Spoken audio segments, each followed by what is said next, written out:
ესე იგი ჩვენ ამ გაუნათლებელი ძღოლების საგზაო მონაწილეების პირობებში შეიძლება წავაწყდეთ ესეთ გაუგებრობას და რო ამისთანა გაუგებრობას არ წავაწყდეთ, ამიტომ მე ყოველთვის ვეუბნები და ვახსენებ ჩემ მოსწავლეებს რას? იმას, რომ საგზაო მოძრაობაში 100%-იანი მართალი მძღოლი ავარიის დროს იშვიათად თუ იარსებებს, იშვიათად. მოდი ახლა ჩვენ აქ გავარჩიოთ რა ვარიანტია მაგალითად იმისა, რომ აი აქ შენ გაქვს თავარი გზა, გამიგე? შენ გაქვს აქ მთავარი გზა. იცი რა არის უბედურება, რომ ვინც არ იცის ცხოვრებისეული გამოცდილება არ აქვს, ის მერე გადმოაგდებს ენას და ბევრს ტლიკინებს. ეგრე არა, მე ესე არ ჯდარა 9 წელიწადი ციხეში, გამიგე ამ გაუგებრობის და აზე არა. ტლიკინებენ იქ რაღაცა მაგარი ბიჭები არიან. არ არის ეგრე. არის აი ესე, როგორც მე გეუბნები. აი აქ ამ ძღოლს აქ დაუთმე ნიშანი. ხო ეგრეა. დაუთმე გზა, დაუთმე ხო? 100-დან 1% უნდა გაითვალისწინო. კანონი გეუბნება, რომ ძღოლი ვალდებულიაო,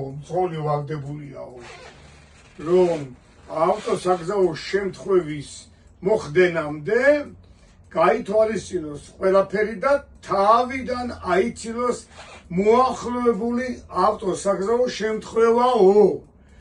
რაც შენ გავალებს იმას, რომ ჩემი ლექცია რო გაქვს მოსმენილი, უკვე უნდა გაითვალისწინო, რომ შენ კი მოდიხარ აქ მთავარ გზაზე, ჩემო კარგო, მაგრამ ეს ხალამპრე არ გითმობს, გაიგე? ესეც არ ჩერდებათო.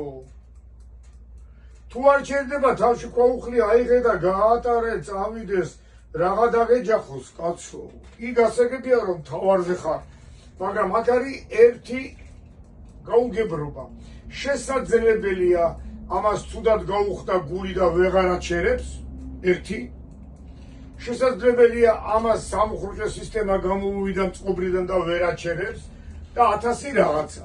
ამიტომ ჯიგიტივით ნუ დაეჯახები რა და ნუ შესწირავ ამ საგზაო ნიშანს შენ სიცოცხლეს და იმის სიცოცხლეს.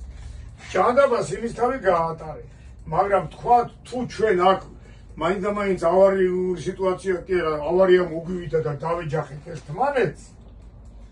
მოვა ჩემო კარგო პატრული გამომძიებელი, დაიწყება გამოძიება და საქართველოში ყოველთვის იყო სამწუხაროდ და ეხლაც უფრო არის, ვისაც ბევრი ფული აქვს, ის იმას ამართებს კანონი. აქ ეს დამრღვევი მძღოლი, რომელსაც ნიშანი ქონდა დაუთმე გზაო, წავალ ახლა არ მინდა დავასახელო ვინმე სადმე მამაძაღლ ექსპერტს გაიგე ჩაუჯიბავს ფულს და ეტყვის.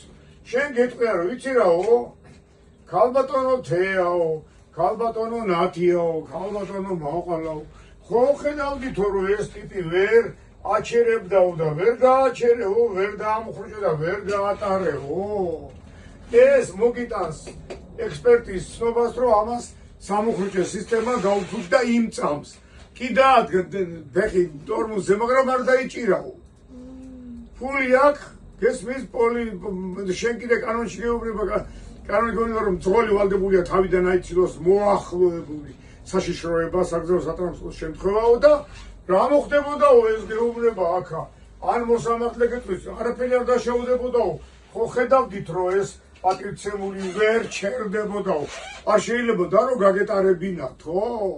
და გამოხვალ ჩემო კარგო იქიდან, ესე იგი თავჩაღურული, გამტყუნებული და მერე გაგიხდება სანატრებელი და სანანებელი, რომ ჭანდაბას დაამხრუჭე და გაიაროს ამ მოხდება.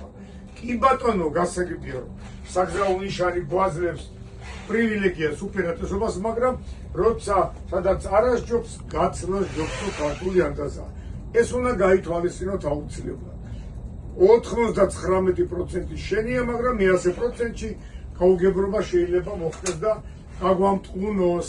ამიტომ აქ შეიძლება შერეული ბრალიც დაგიწეროს იმან რა სასამართლომ ანუ შენ გააკეთებ შენ მანქანას ის გააკეთებს თავის მანქანას გამიგეთ